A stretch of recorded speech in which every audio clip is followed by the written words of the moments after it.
Radio कान्तिपुरमा यो हो education talk. सर्वाङ्गीन शिक्षा सबैका लागि शिक्षा एजुकेशन टक। नमस्कार, एजुकेसन टकबाट आज पनि भूपेन्द्रको रेडियो कान्तिपुर रेडियो राष्ट्रको सुनिरहनु भएको छ देशभित्र अनि संसारभरिबाट।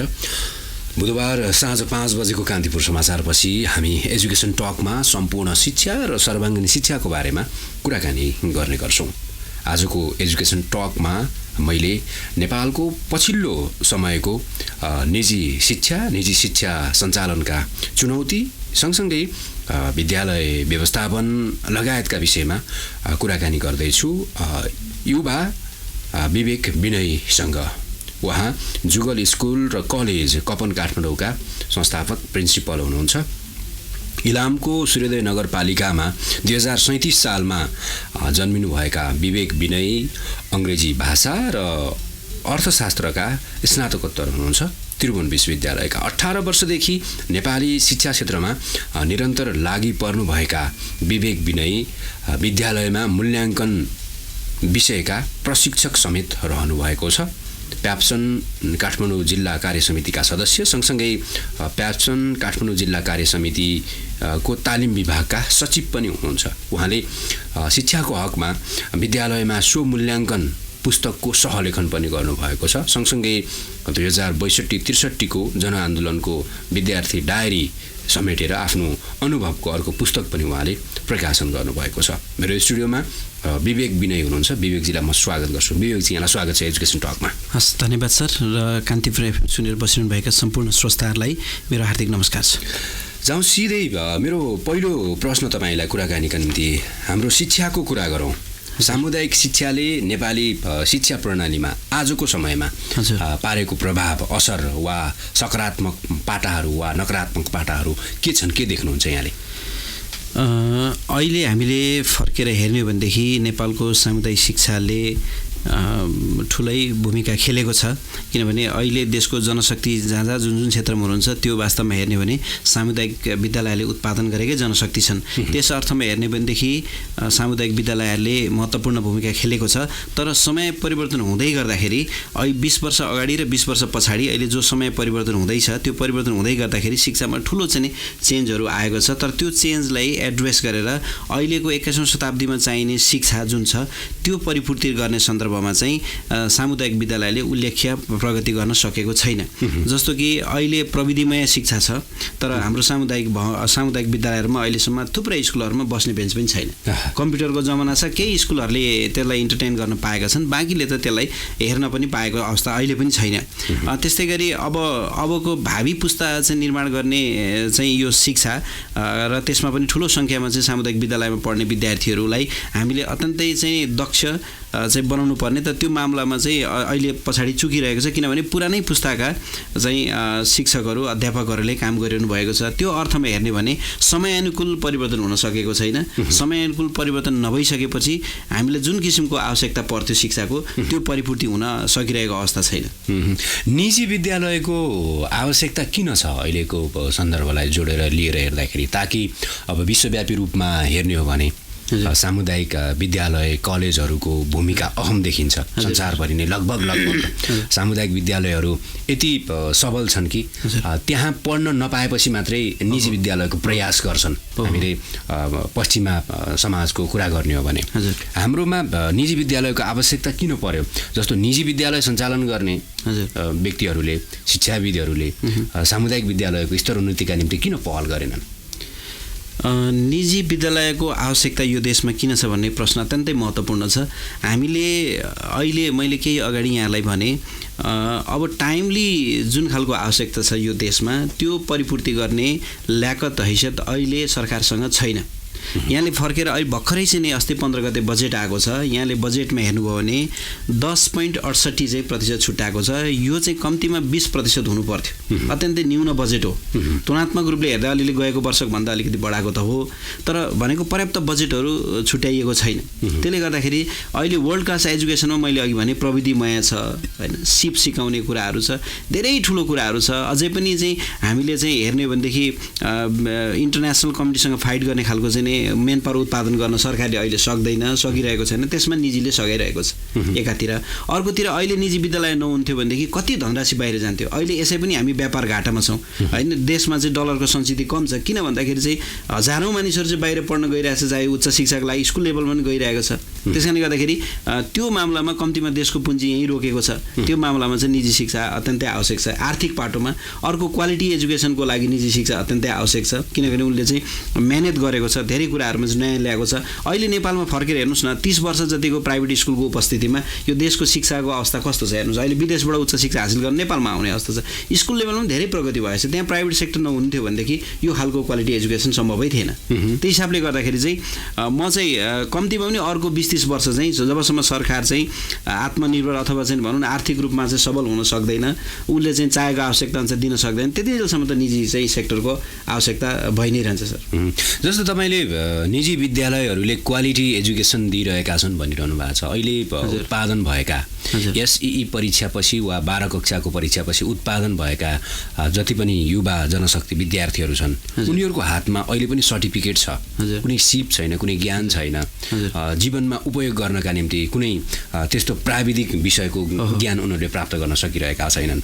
त्यो अवस्थामा जस्तो हरेक वर्ष देशबाट बाहिरिने विद्यार्थीहरूको सङ्ख्या हेर्ने हो भने पनि उनीहरू बाहिर जाँदाखेरि सामान्य कफी तालिमदेखि लिएर यस्ता तालिमहरू गरेर विदेशमा काम गर्न पाइन्छ पढाइको साथसाथमा भनेर गइरहेका छन्। त्यो अवस्थालाई मध्यनजर गर्ने हो भने अहिलेका निजी विद्यालयहरूले सेतो बोर्ड, 2-4वटा कम्प्युटर होइन र सामान्य कुराहरू राखेर यसलाई हामीले व्यावहारिक बनायौँ, प्राविधिक बनायौँ वा जीवन उपयोगी बनायौँ भन्ने कति तथ्य छ, कति तथ्यसङ्गत छ? होइन, यहाँले बाहिर जाने चाहिँ विद्यार्थीहरूसँग जोडेर जुन प्रश्न गर्नुभयो त्यो एउटा त्यसमा चाहिँ म अलिकति के कुरा क्लियर गर्न चाहन्छु भनेदेखि देशको अवस्थाले गर्दाखेरि पनि देशमा चाहिँ अस्थिर, अहिले स्थिर भइसकेपछि तपाईँले बाहिर जानेको सङ्ख्या घटेको छ, डेटा हेर्नुभयो होला। त्यस हिसाबले गर्दाखेरि अहिले चाहिँ त्यो घटेको छ धेरै मात्रामा होइन। तर बाहिर राम्रो सुख पाइन्छ कि बेटर लाइफ पाइन्छ कि भनेर छिटो पैसा कमाउँ, छिटै जीवनमा चाहिँ उन्नति गरौँ भन्ने एउटा तर्क छ। त्यसमा एजुकेसन पनि एउटा होला, म मान्छु त्यसमा। तर हामीले चाहिँ त्यति मात्र अहिले यहाँले जुन खालको भन्नुभयो, हामीसँग चाहिँ 2-4वटा कम्प्युटर होर्डिङ बोर्डले मात्रै हामीले क्वालिटी क्लेम गरेको छैनौँ। अहिले तपाईँले हेर्नु भने विगतमा हेर्ने भने एसएलसी पास गरेको कति प्रतिशत चाहिँ सामुदायिकबाट हुन्थ्यो, कति प्रतिशत चाहिँ प्राइभेटबाट हुन्थ्यो, यहाँले हेर्नुभयो भने डेटा त्यहाँनिर देख्नुहुन्छ। त्यसले गर्दाखेरि चाहिँ हामीले जुन खालको चाहिँ क्वालिटी दिएका छौँ, अहिले चाहिँ धेरै मात्रामा चाहिँ नेपालमा रोजगारको अवस्थाहरू चाहिँ आइरहेछ। त्यसमा हाम्रै चाहिँ प्रोडक्टहरूले चाहिँ काम गरिरहेको अवस्था छ, प्राइभेटमा पढेकै विद्यार्थीहरूले चाहिँ काम गरिरहेको अवस्था छ। त्यस कारणले गर्दाखेरि अब त्यसको साथसाथै अन्य परिवर्तनहरू पनि आएको छ। अहिले चाहिँ तपाईँको हेर्नुहोस् न, हाम्रो प्राइभेटको चाहिँ गएर अहिले सामुदायिक विद्यालयमा चाहिँ अनिवार्य चाहिँ अङ्ग्रेजी माध्यमबाट पढाउने भनेको छ। अहिले तपाईँले भर्खरै हेर्नुभयो भनेदेखि अस्तिको बजेटमा चाहिँ रङ्गीन पुस्तक छपाउनुलाई 2 अर्बभन्दा बढी बजेट छुट्याइएको भनेको छ। रङ्गीन पुस्तक यो कहाँबाट आयो त भन्दा हामीले क्वालिटीहरू दिन थाल्यौँ, अब चाहिँ होइन यसरी गर्नुपर्नेछ भन्ने सरकारलाई पनि लाग्यो। त्यस कारणले सरकारले प्राइभेटबाट सिकेर आफूलाई चाहिँ नि त्यतातिर लगिरहेको छ। त्यो हिसाबले गर्दाखेरि हामीले त क्वालिटी दिएको छौँ र विदेश जानेको डेटालाई मात्रै नजोडौँ, यो देशभित्रै पनि भएको अन्य मेन पावर पनि हेरौँ। अहिले चाहिँ यत्रो चाहिँ निर्माण भइरहेको छ, तपाईँ चाहिँ रोडहरूमा हेर्नुहोस्, चाहे त्यो पुल बनाउनेमा हेर्नुहोस्, इन्फ्रास्ट्रक्चरमा हेर्नुहोस्, त्यहाँनिर इन्जिनियरहरू त्यहाँको जनशक्ति छ, जनशक्तिले काम गरिरहेको छ, देशभित्र उत्पादन भएको होस् वा विदेशमा उत्पादन भएको होस्, त्यो आफ्नो ठाउँमा छ। निजी विद्यालयले क्वालिटी एजुकेसनको सन्दर्भमा खेलेको भूमिका चाहिँ के हो बुदागत रूपमा भनिदिनुहोस् न। त्यो चाहिँ सबभन्दा पहिलो एउटा कुरा चाहिँ के हो भने आत्मनिर्भर बनाउने क्रममा होइन। जस्तो कि तपाईँ विदेशै जाँदाखेरि पनि त उसँग म गर्छु भन्ने एउटा आत्मविश्वास, आत्मबल त छ नि होइन। त्यो नभए त मान्छे जान सक्दैन नि होइन। त्यस कारणले गर्दाखेरि पहिलो कामै हामीले प्राइभेट सेक्टरले विद्यार्थीहरूलाई चाहिँ नि माछा होइन कि माछा मार्ने कला सिकाइरहेछ 1 नम्बरमा है। 2 नम्बरमा चाहिँ हामीले देशप्रति चाहिँ नि प्रेम हुनुपर्छ होइन। एउटा चाहिँ यो राष्ट्रियताको सुगन्ध बोकेको चाहिँ नि शिक्षा हुनुपर्छ भनेर त्यो खालको काम गरिरहेको छ। त्यस हिसाबले गर्दाखेरि चाहिँ धेरैले चाहिँ अहिले बाहिर उच्च शिक्षा लिए पनि नेपालमा फर्किरहेको छ। देश प्रेम पनि एक हिसाबले बढेको म देख्छु है 2 नम्बरमा। अब तेस्रो नम्बरमा हेर्ने भनेदेखि चाहिँ उनीहरूले विभिन्न चाहिँ नि तपाईँको अर्गनाइजेसनहरू चाहिँ नि इस्टाब्लिसहरू गरेर, सङ्घ संस्थाहरू इस्टाब्लिसहरू गरेर विभिन्न चाहिँ तपाईँको धेरै कुराहरू उद्योगहरू सञ्चालन गरिरहेको छन् होइन। त्यो उद्योग सञ्चालन मार्फत चाहिँ रोजगारी अरूलाई दिइरहेको छन् होइन। देशको अर्थतन्त्रमा चाहिँ नि सुधार गरिरहेका छन्। त्यो हिसाबले गर्दाखेरि यो मूलभूत रूपमा यो 4-5वटा कुराहरू चाहिँ म देख्छु। हजुर श्रोता, मैले कुराकानी गरिरहेको छु आज विवेक विनयसँग कपनको जुगल स्कुल र कलेजका संस्थापक प्रिन्सिपल हुनुहुन्छ। सँगसँगै अङ्ग्रेजी भाषा साहित्य र अर्थशास्त्रका स्नातकोत्तर पनि 2 दशकदेखि नेपाली शिक्षा क्षेत्रमा समर्पित युवा व्यक्तित्व हुनुहुन्छ। नेपालको शिक्षा क्षेत्रको परिवर्तनका निम्ति युवाहरूले खेलेको भूमिका र गरेको लगानी के हो र यो सँगसँगैका अन्य विषय लिएर आगामी चरणको कुराकानीमा आउँछु। यति बेला जाउँ प्रचार सामग्रीपट्टि। रेडियो कान्तिपुरमा यो हो Education Talk. सर्वाङ्गीन शिक्षा सबैका लागि शिक्षा। Education Talk.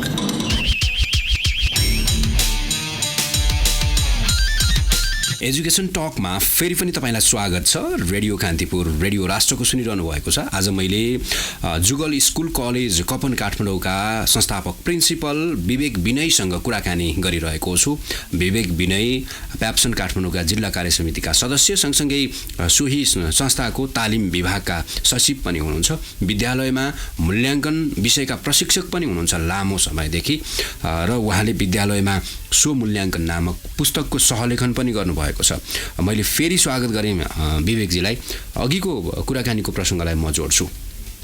हाम्रो पाठ्यक्रम, हाम्रो पठन पाठन हुने कक्षा कोठा, विद्यार्थीको मनोविज्ञान, अभिभावकका कुरा, शिक्षक शिक्षिकाका कुरा असाध्यै महत्त्वपूर्ण छन् विद्यालयभित्र। हाम्रो पाठ्यक्रमले अहिलेको विश्व परिप्रेक्ष्यमा स्थान कहाँ राख्छ? यहाँले जस्तो शिक्षाको मूल्याङ्कनका कुरा, विद्यालयका मूल्याङ्कनका कुरा, पाठ्यक्रमका कुराहरू गरिरहनु भएको छ। हजुर, अब हाम्रो विज्ञहरूले चाहिँ संसारकै उत्कृष्ट भन्नुहुन्छ पाठ्यक्रमलाई। तर स्कुल लेभलको अहिले पाठ्यक्रम पनि चेन्ज हुँदैछ। अब यो चाहिँ वास्तवमा यही वर्षदेखि चाहिँ 76 देखि नै लागू चाहिँ हुनुपर्ने हो, तर त्यो अहिले आइसकेको छैन। मलाई लाग्छ अर्को वर्षदेखि होला। अब पाठ्यक्रमले हेर्दाखेरि चाहिँ सरसर्ती हेर्दाखेरि अहिले स्कुल लेभलको पाठ्यक्रमले हेर्दाखेरि चाहिँ हाम्रो पाठ्यक्रमले सिपतिर चाहिँ प्रमोट गर्ने खालको पाठ्यक्रम चाहिँ छैन, अथवा अपर्याप्त छ भनौँ। छैन चाहिँ नभनौँ, अपर्याप्त छ भनौँ होइन। किनभने शिक्षाको काम के त भन्दाखेरि शिक्षाको काम चाहिँ जीवनलाई सहज बनाउने हो। सहज कतिखेर हुन्छ त भन्दाखेरि मैले प्राप्त कुनै ज्ञान लिएँ भने त्यसमा मैले विज्ञता हासिल गर्नु चाहिँ स्किल, जुन कुराहरू हामीले सिपको कुराहरू गर्छौँ। त्यस कारणले गर्दाखेरि त्यो कुराहरूलाई चाहिँ अलिक बढी चाहिँ घोकाउने अहिले चाहिँ चेन्ज हुँदैछ। जीवनमा चाहिने कुराहरूलाई चाहिँ अहिले चाहिँ बल्ल इन्क्लुड हुँदैछ। तपाईँले एउटा सानो उदाहरण दिउँ, कक्षा 10मा सोसल विषयमा अहिले चाहिँ एउटा आर्थिक क्रियाकलाप भन्ने एउटा टपिक थपिएको छ। त्यसमा भाइ बहिनीहरूले सेयरको बारेमा पढ्छन्, ब्याङ्किङको बारेमा पढ्छन्, पैसाको बारेमा पढ्छन्। किनकि जीवनमा गएर केही न केही उनीहरूले पैसा कमाउनै पर्छ भने त्यो कुरा स्कुलदेखि अलिअलि सिकाइदिनु पायो भनेदेखि राम्रो हुन्थ्यो भनेर अहिले सरकारले त्यो सोचेको होला। त्यस्तो खालको कुराहरू, कतिपय कुराहरू चाहिँ जीवनमा आवश्यकै नपर्ने कुराहरू चाहिँ मैले जस्तो चाहिँ मैले सधैँ भन्ने गरेको छु, म्याथमेटिक्समा हामी अल्जेब्रा पढ्छौँ, त्यो जीवनमा कहाँ प्रयोग हुन्छ मलाई थाहा छैन। हुन त म त्यो विषयको विद्यार्थी त होइन, तर जीवनमा प्रयोग हुने खालको चाहिँ शिक्षा चाहिँ मैले चाहिँ केही समय अगाडि युरोपको चाहिँ केही देशहरू भ्रमण गरेर हेरेँ। जर्मनी, फ्रान्स, इटली, स्विजरल्यान्ड लगायत 6-7वटा देशहरू मैले घुमेर हेरेँ। त्यहाँ उनीहरूले फोकस नै स्किललाई गरेको छ। करिकुलम दिँदैछ। विश्वको सबभन्दा राम्रो स्कुलिङ भएको देश फिनल्यान्डमा उनीहरूको करिकुलम मात्र चाहिँ किताब छैन होइन। त्यहाँदेखि स्किललाई बेस हुने खालको चाहिँ हुनु पर्यो। त्यस कारणले यो त एउटा लामो चाहिँ एनालाइसिस हुनुपर्छ यसमा। त्यस कारण अहिले सरसर्ती हेर्दाखेरि चाहिँ स्किललाई प्रमोट गर्ने खालको हुनु पर्यो। घोक्ने रट्ने गेस्ट पेपरबाट, गाइडबाट, त्यस्तोबाट, म्यानुअलबाट दिने खालको होइन, स्किल हुनु पर्यो। त्यो स्किल टाइमली परिवर्तन हुनुपर्छ।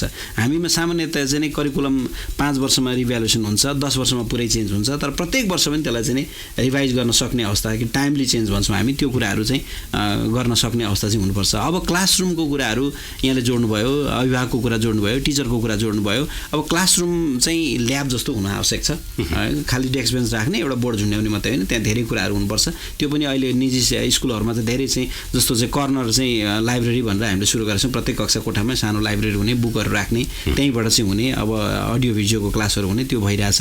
अब शिक्षकहरूको हेर्ने भने हामीसँग तालिम प्राप्त शिक्षकहरू अहिले पनि हुनुहुन्न होइन। सामुदायिक स्कुलहरूमा हेर्ने भने लामो समयदेखि काम गर्नुभएको छ चाहिँ। अब कतिले त धेरै राम्रो गर्नुभएको छ, यो सबैलाई आरोप पनि होइन।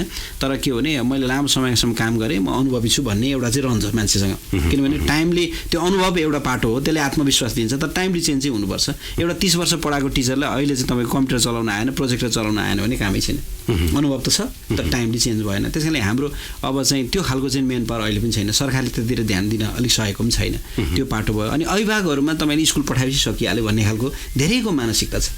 किनभने त्यो भएन भने हुँदैन। त्यसैले गर्दाखेरि अहिले टेन्टेटिभली हेर्दा म यिनै कुराहरू देख्छु। जस्तो शैक्षिक जनशक्तिको एउटा अहम प्रश्न छ। हजुर।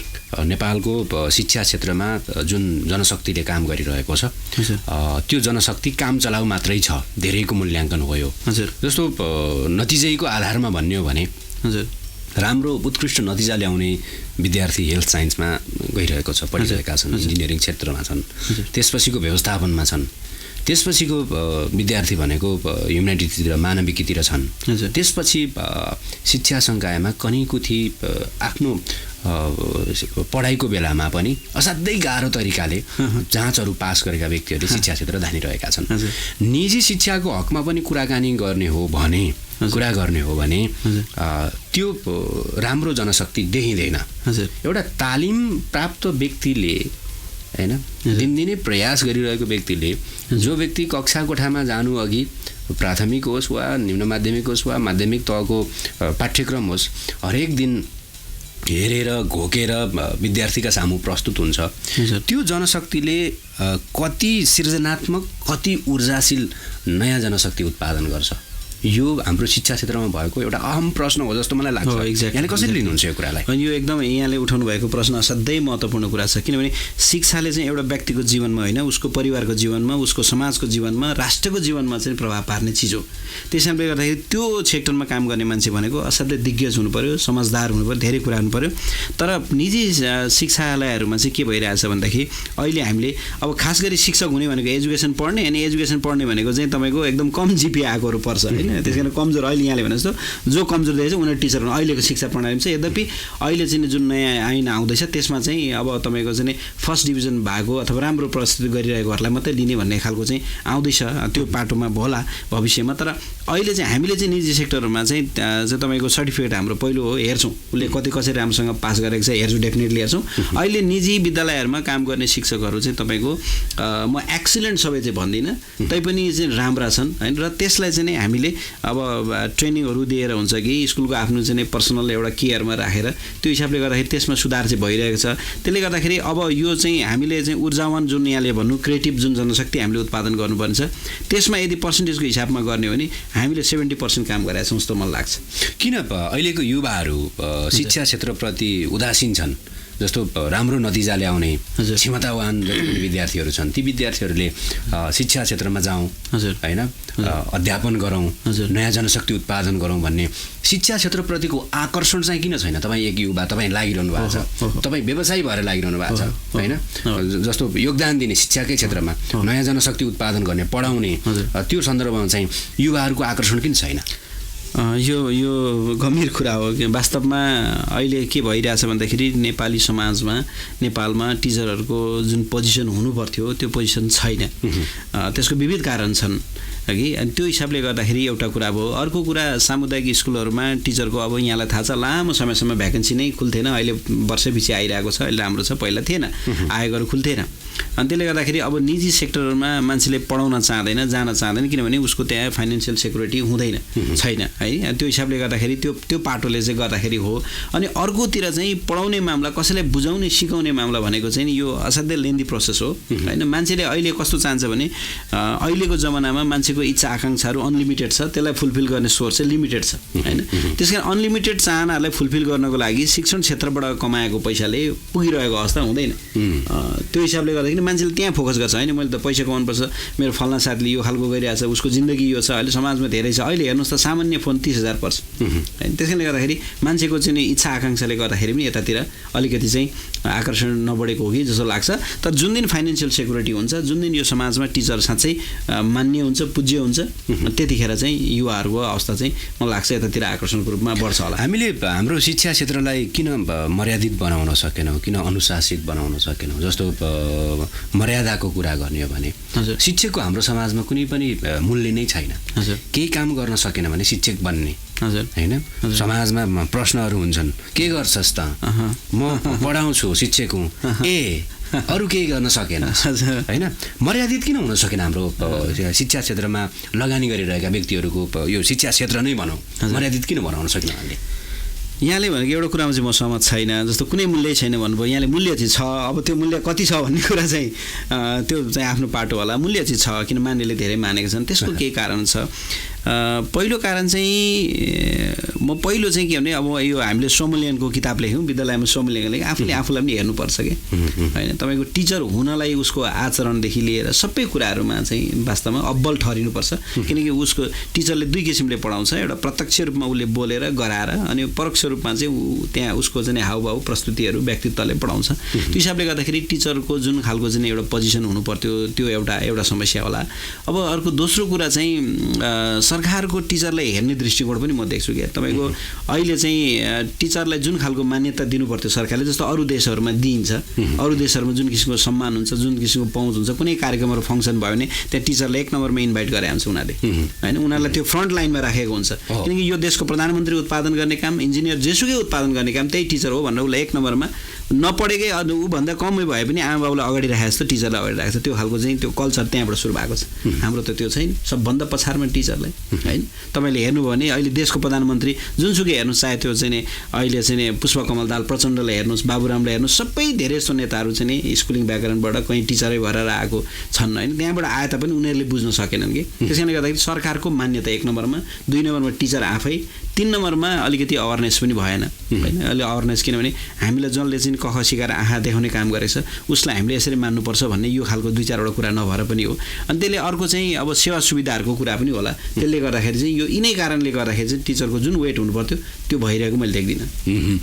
देश प्रादेशिक संरचनामा गइसकेको छ र स्थानीय सरकारले शिक्षा सञ्चालन गर्ने कुराहरू पनि आइरहेका छन्। यो अवस्थामा अबको शिक्षा कस्तो हुनुपर्छ यो विषयमा मैले आगामी खण्डमा कुराकानी गर्छु। जाउँ प्रचार सामग्रीपट्टि।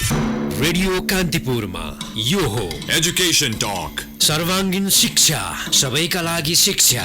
Education Talk.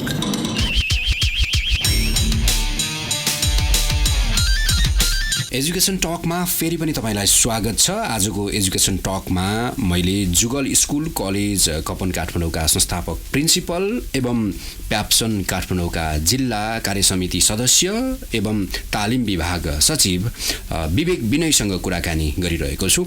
अङ्ग्रेजी भाषा साहित्य र अर्थशास्त्रका स्नातकोत्तर पनि हुनुहुन्छ। विवेकजीलाई मैले फेरि पनि स्वागत गरेँ। मैले अघि प्रसङ्ग उठाएको थिएँ, अबको शिक्षा कस्तो हुनुपर्छ। देश प्रादेशिक संरचनामा गइसक्यो, स्थानीय सरकारले नै शिक्षाको करिकुलम बनाउने नीति नियमहरू आइसके। तपाईँको बुझाइमा एक युवा हुनुहुन्छ, ऊर्जाशील युवा जसले 20 वर्ष नेपाली शिक्षा क्षेत्रमा लगानी गरिरहनु भएको छ, साँच्चीकै देशको मुहार फेर्ने हो भने शिक्षा क्षेत्रमा आमूल परिवर्तन गर्नु जरुरी छ होइन। शिक्षा क्षेत्रको स्तर उन्नति नगरेसम्म देशको मुहार फेरिने अवस्था पक्कै पनि छैन। यो अवस्थामा अबको शिक्षा कस्तो हुनुपर्छ यहाँलाई के लाग्छ? देश सङ्घीय ढाँचामा गइसकेको छ। यसलाई मैले 2टा खण्डमा यो प्रश्नको उत्तर दिन चाहन्छु। एउटा चाहिँ विद्यालय सञ्चालन गर्ने विषयमा लोकल गभर्मेन्ट भयो, प्रोभिन्स गभर्मेन्ट भयो र अनि त्यस पछाडि सेन्ट्रल गभर्मेन्ट, यो 3टा गभर्मेन्ट बिच चाहिँ अहिले लोकललाई सबभन्दा अगाडि दिएको छ, सबै कुरा दिएको छ। त्यो एकदम पर्फेक्ट विधि छ, त्यसमा चाहिँ कुनै छैन। अब अरू अन्यतिर हेऱ्यो भने सङ्घीय देशहरूमा यसरी चलेको छ। विद्यालय सञ्चालन गर्ने सन्दर्भमा चाहिँ लोकललाई नै अगाडि सार्नुपर्छ भन्ने जुन सिस्टम छ, अहिले जुन खालको परिक्रमण गइरहेछ। तर अब अहिले सेन्टरले चाहिँ त्यो अधिकारहरू खोसेर फेरि माथि नै ल्याउन खोजिरहेछ भन्ने कुरा नै आइरहेछ। अब के विधेयकहरू आउँदैछ भन्ने कुरा सुनिएको छ, तर त्यो चाहिँ फेरि गलत हो। त्यसो हुनुहुन्न, लोकललाई दिनुपर्छ, त्यहाँ पुरा राइट्सहरू दिनुपर्छ, त्यसो भने विकास हुन्छ। त्यो मामला सञ्चालनको मामलामा यति कुरा राख्छु म। अबको शिक्षा कस्तो हुनुपर्छ नेपालको शिक्षा भन्ने यसको आयामको विषयमा वास्तवमै यो प्रश्न अत्यन्तै जटिल छ। हुन त शिक्षाको राष्ट्रिय उद्देश्यहरू भनेर सरकारले क्राइटेरिया तोकेको छ। म त्यतातिर जान्न। मैले मेरो आफ्नो स्वअनुभवको आधारमा मैले लेख्दै आएको भन्दै आएको कुरा चाहिँ के भने अबको शिक्षामा 5वटा क्वालिटी बोकेको हुनुपर्छ। पहिलो नम्बरमा अबको शिक्षामा संस्कार हुनुपर्छ। अहिलेको सबभन्दा ठुलो समस्या संस्कार छ। मैले संस्कारलाई जहिले नै मुटु भनेको छु, शिक्षालाई आँखा भनेको छु। आँखा बिना बाँच्न सकिन्छ तर मुटु बिना बाँच्न सकिँदैन। जीवन कठिन चाहिँ हुन्छ। हिजो हाम्रो बाबुबाजेहरूसँग एजुकेसन थिएन तर संस्कार थियो, आनन्दमय जीवन बाँचे।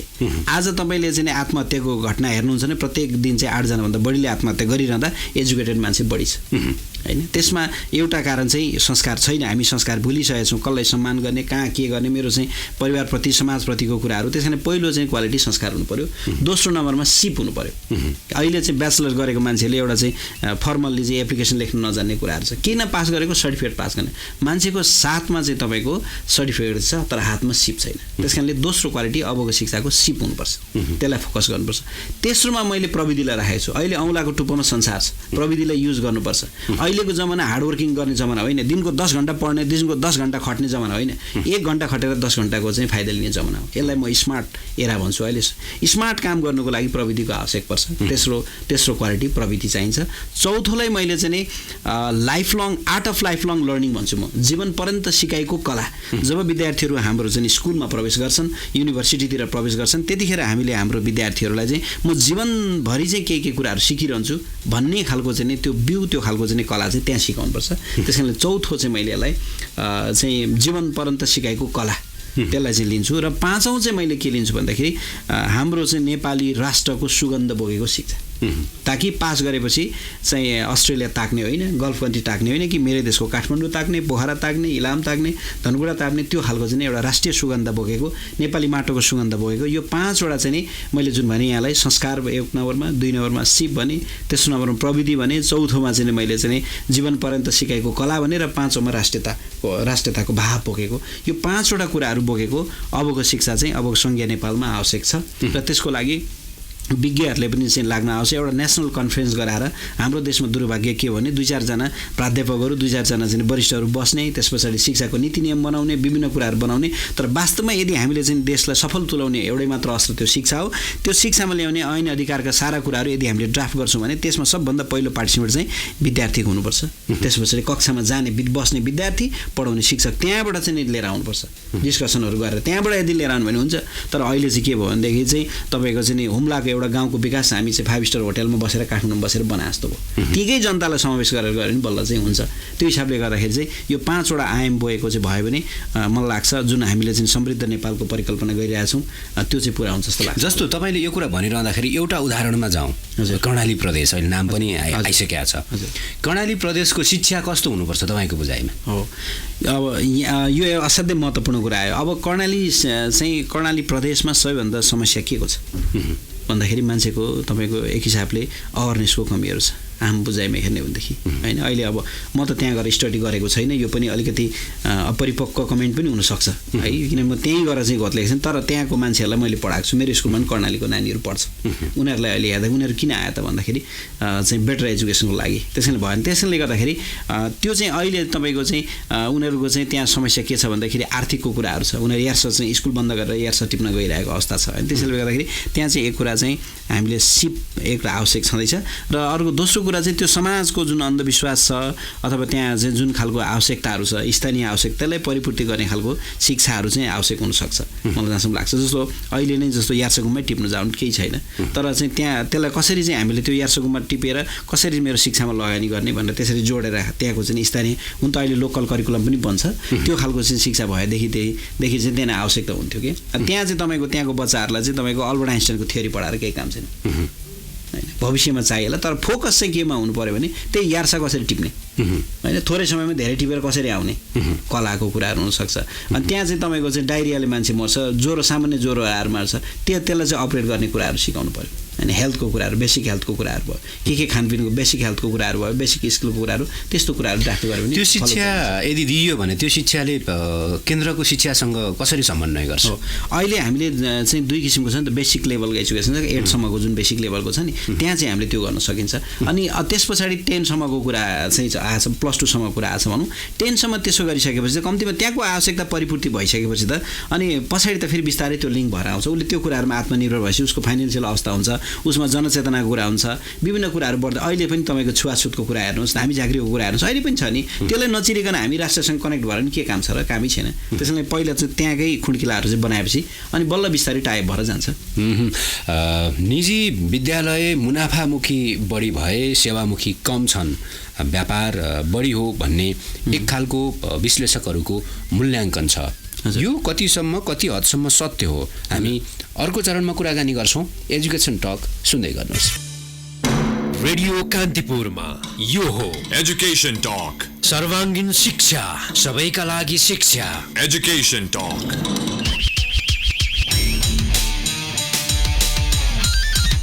फेरि पनि तपाईलाई एजुकेसन टकमा स्वागत छ। आज मैले जुगल स्कुल कलेज कपन काठमाडौँका संस्थापक प्रिन्सिपल विवेक विनयसँग कुराकानी गरिरहेको छु।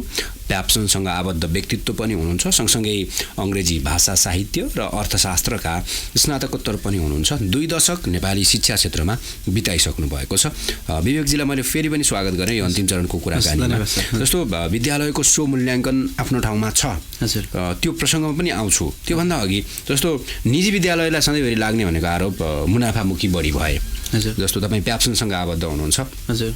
काठमाडौँको हकमा कुराकानी गर्ने हो भने विभिन्न शीर्षकमा विद्यार्थीसँग शुल्क लिएर चर्को महँगो शुल्क लिएर विद्यालयहरू सञ्चालन भइरहेको हामीले देख्छौँ। एक हिसाबले हेर्ने हो भने विद्यालयहरूको जुन क्याटेगोराइज छ त्यसले हेर्ने हो भने हाम्रो समाजमा एउटा वर्गीय विभेद पनि सिर्जना गरेको जस्तो पनि देखिन्छ। एक हिसाबले हेर्दाखेरि एउटै टोलमा सँगै गुच्चा खेल्ने वा क्रिकेट खेल्ने वा फुटबल खेल्ने ओल्लो घर र पल्लो घरका बालबालिकाहरू ठुलो घरको बिहान गाडी चढेर विद्यालय जान्छ हैन। त्यही सानो घरको अथवा अलिकति मध्यम वर्गको विद्यार्थी चाहिँ धुलो मैलो भएको लुगा लगाएर नजिकैको कुनै स्कुल जान्छ। बेलुका बिहान ती विद्यार्थीसँगै हुन्छन्। ती विद्यार्थीको मनोविज्ञानमा हाम्रो निजी शिक्षाले कोरेको प्रभाव त सकारात्मक त छैन हैन। त्यो राम्रो कुरा दिमागमा पर्ने बेलामा फलानो धनी फलानाको छोरो ठुलो राम्रो स्कुलमा पढ्छ, उप्रतिको आफूप्रतिको हीनताबोध, उप्रतिको अर्कै खालको सोच, त्यो खालको एउटा विभेद पनि निजी शिक्षाले ल्याएको जस्तो लाग्दैन? यसलाई विभेदै भन्दाखेरि पनि मलाई चाहिँ के लाग्छ भन्दाखेरि यो यहाँको प्रश्नमा जानुभन्दा अगाडि अलिकति चाहिँ म थोरै ब्याकग्राउन्डमा के चाहिँ कुरा गर्छु भने अहिले संविधानमा अनिवार्य तथा निजी चाहिँ शिक्षा भनेको छ। यो मेरो धेरै अगाडिदेखिको मेरो असहमति के हो भने शिक्षा कहीँ पनि चाहिँ निःशुल्क छैन। अहिले सरकारले दिएको पैसा तपाईँहरूले ट्याक्स तिरेको होइन र हो नि। हाम्रो ट्याक्सले चाहिँ निजी त निःशुल्क दुनियाँमा के भन्नु, यो त अप्राकृतिक कुरा छ। मान्छेले निःशुल्क पानी भनेर पानी मात्रै प्रयोग गर्दा अहिले सङ्कट आइरहेछ नि विभिन्न दुनियाँमा। निःशुल्क भन्ने केही हुँदैन एक। दोस्रो कुरा, निःशुल्क भइसकेपछि क्वालिटीको कुराहरू पनि बढ्दैन। मेरो कपन एरियामा एउटा स्कुल छ, सरकारी स्कुल, त्यहाँ चाहिँ तपाईँकै चाहिँ नेसनल स्ट्यान्डर्डको छापामा अस्ति आएको थियो, त्यहाँ भर्ना बन्द। किनभने उहाँले के गर्नुभयो भनेदेखि त्यो सरकारी स्कुल भए तापनि त्यहाँ उहाँहरूले अतिरिक्त शुल्क लिनुभएको छ। अहिले देशभरि जति पनि प्राइभेट सरकारी स्कुलहरू राम्रोसँग चलेको छ, तपाईँले यही स्टडी गर्नुहोस्, त्यहाँ उहाँहरूले एक्स्ट्रा पैसा लिनै भएको छ अनि राम्रो भएको छ। त्यसले गर्दा दुनियाँमा निजी अथवा भनौँ निःशुल्क भन्ने केही युज हुँदैन। त्यो सरकारी पनि सशुल्कै हो, तर हामीले तिरेको ट्याक्सबाट सरकारले दिन्छ। एउटा कुरा यो चाहिँ कस्तो भयो भने तिमी मलाई चाहिँ उन देऊ, म तिमीलाई निःशुल्क कोड दिन्छु भने जस्तो मात्रै हो त्यो पाटो। यो ब्याकग्राउन्डमा उभिएर यदि हामीले भन्यो भने हामीलाई चाहिँ यो आरोप छ। एउटा के हो भन्दाखेरि यो एउटा चाहिँ समाजको मानसिक पनि हो। यो धेरैको चाहिँ यस्तो छ, तपाईँ सरकारले पनि जहिले चाहिँ हामीलाई चाहिँ निजीलाई कहिले 5 वर्षमा बन्द गर्ने 10 वर्षमा बन्द गर्ने भन्ने कुराहरू चाहिँ धेरै मात्रामा उठिरहेको अवस्था छ। तर मैले सधैँ के भन्ने गर्छु भने निजीलाई मास्ने होइन, सामुदायिकलाई उकास्ने भन्छु क्या। जुन दिन सामुदायिक उकासिन्छ निजी त्यसै गइहाल्छ नि, किन कराउनै परेन। तपाईँको अहिले हेर्नुहोस् न, सामुदायिक विद्यालयमा अहिले पनि 10 लाख विद्यार्थीहरू चाहिँ स्कुल बाहिरै छन्। ड्रप आउटको 20 लाखको चाहिँ सङ्ख्यामा ड्रप आउट छन् होइन। तपाईँको चाहिँ 3जना विद्यार्थी छन्, 5जना टिचर छन्। यस्तो भद्रगोल छ, त्यतातिर म्यानेज गर्नलाई न विज्ञले सल्लाह दिन्छन् न सरकार लाग्छ, तर खालि निजीलाई दोष दिएको छ। तर त्यो होइन, हामीले निजीले गरेको कन्ट्रिब्युसनलाई चाहिँ भुलेको छ। किनभने लाखौँ रुपियाँ अरबौँ पैसा त बाहिर जानबाट बचाएको छ नि। तर त्यो होइन, त्यो मामलामा चाहिँ त्यसरी चाहिँ लुटपाट गरेको अथवा त्यो खालको जुन आरोपहरू आएको छ, यो अलिकति यसलाई हामीले चिन्ताजनक हो। हामीले यसको वास्तवमा भन्यो भने खेत पनि प्रकट गर्छौँ। तर एक हिसाबले यहाँले भने जस्तो दुई खालको ड्रेस लगाएर 2-3 जान्छ भन्ने कुराहरूमा यसको केही नकारात्मक पक्ष सानोतिनो हुन चाहिँ सक्ला। किनभने हाम्रो पनि चाहना सबै बच्चाले क्वालिटी एजुकेसन प्राप्त गर्नु भन्ने नै हो होइन। तर त्यसले त्यति साह्रो विभेदै ल्याएको छैन। यसले मान्छेले म पनि चाहिँ प्राइभेटमा पढ्नु पाए हुन्थ्यो भन्ने चाहना जाग्छ। अनि प्राइभेटमा पढ्न चाहिँ सक्ने अवस्था इनकेस भएन भने त्यस पछाडि उसले चाहिँ के गर्छ भन्दाखेरि अब सामुदायिकमै गर्छ। सामुदायिकले पनि चेन्ज गरेछ। अहिले टाई छ हेर्नुहोस्, तपाईँको सबै ड्रेसहरू बनाएको छ, अलिकति हुँदै गइरहेछ। यसमा त सरकारले पनि हुनसक्छ, देशभरिको एउटै ड्रेस पनि बनाउन सकिन्छ, त्यो कुराहरूले गरेर लिएर जान सकिन्छ। तर नेपालमा विकासको लागि चाहिँ फेरि यो खालको कुराहरू आवश्यक छ।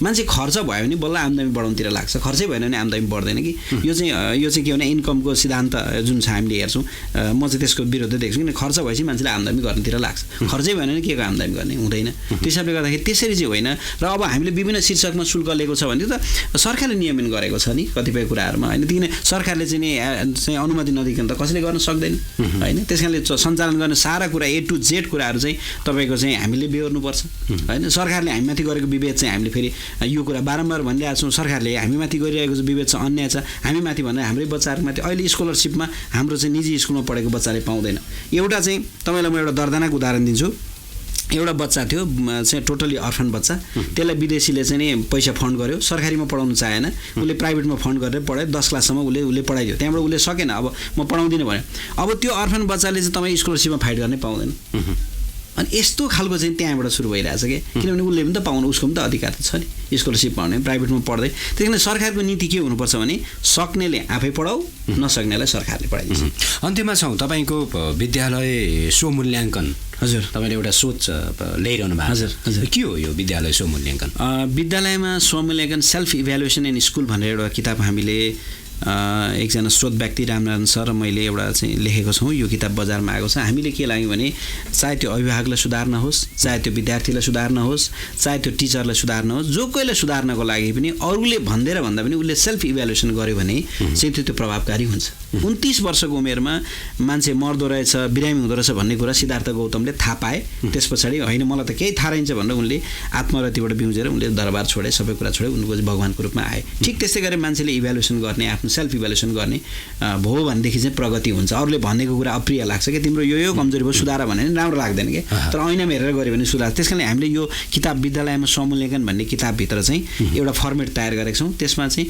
विद्यार्थीले कसरी स्वमूल्याङ्कन गर्ने टिचरले कसरी गर्ने प्रधानाध्यापकले कसरी गर्ने व्यवस्थापन समितिले कसरी गर्ने अभिभावकले कसरी गर्ने भनेर एउटा त्यहाँ सिस्टम हामीले दिएका छौँ र त्यसलाई चाहिँ अहिले हामीले विभिन्न तालिमहरू छलफलको मार्फत यो देशभरि चाहिँ लगिरहेका छौँ त्यो नै तपाईँको स्वमूल्याङ्कनको अवधारणा हजुर हजुर हुन्छ विवेकजी यहाँको शिक्षा क्षेत्रको लगानी सँगसँगै यहाँको उत्तरदायित्व अझै बढ्दै जाओस् राष्ट्रको निजी शिक्षा सँगसँगै सामुदायिक शिक्षाको उन्नयनमा पनि यहाँका सोचहरू अझै उजागर हुँदै जाउन् आज समय दिनुभयो यो समयका निम्ति यहाँप्रति आभारी छु हस् धन्यवाद म जाँदै आज ईद पनि परेको हुनाले म ईदको शुभकामना पनि व्यक्त गर्न चाहन्छु र आज वातावरण दिवस पनि भएको हुनाले मेरो स्कुलको एउटा राम्रो चाहिँ एउटा हामीले प्र्याक्टिस गरिरहेको छौँ म त्यो सुनाउन चाहन्छु हामीले चाहिँ आफ्नो जन्मदिनको उपलक्ष्यमा टिचरले विद्यार्थीले अरू सबै चाहिँ स्टाफहरूले चाहिँ एउटा फुल अथवा प्लान्ट चाहिँ विद्यालयलाई उपहार दिने चलन छ यो हामीले 5-7 वर्षदेखि गरेर आएका छौँ त्यस कारणले म सम्पूर्ण चाहिँ हाम्रो कान्तिपुर एफएम सुनेर बस्नु श्रोताहरूलाई आफ्नो जन्मदिनको उपलक्ष्यमा विद्यार्थी हुन्छ भने स्कुल कलेजलाई दिनुहोस् अथवा आफ्नो समाजमा एउटा प्लान्ट रोपेर चाहिँ आफ्नो बर्थडे मनाउनुहोस् वातावरण पनि राम्रो हुन्छ र यो समयको लागि यहाँले जुन मौका दिनुभयो कुराहरू राख्ने त्यसको लागि म पुनः एकपटक कान्तिपुर परिवार र यहाँलाई धन्यवाद दिन चाहन्छु हस् नमस्ते श्रोता म छुट्टी आजका मेरा अतिथि विवेक विनयसँग जुगल स्कुल कलेज कपन काठमाडौँका संस्थापक प्रिन्सिपल शिक्षा क्षेत्रमा 2 दशकदेखि लागि पर्नुभएका एक युवा यो कुराकानी तपाईँका निम्ति प्रेरक र फलदायी भयो होला भन्ने अपेक्षा मेरो छ यही अपेक्षाका साथमा एजुकेसन टकबाट छुट्टिन्छु नमस्ते शुभ सन्ध्या सूचना र मनोरञ्जनको संवाहक रेडियो राष्ट्रको रेडियो कान्तिपुर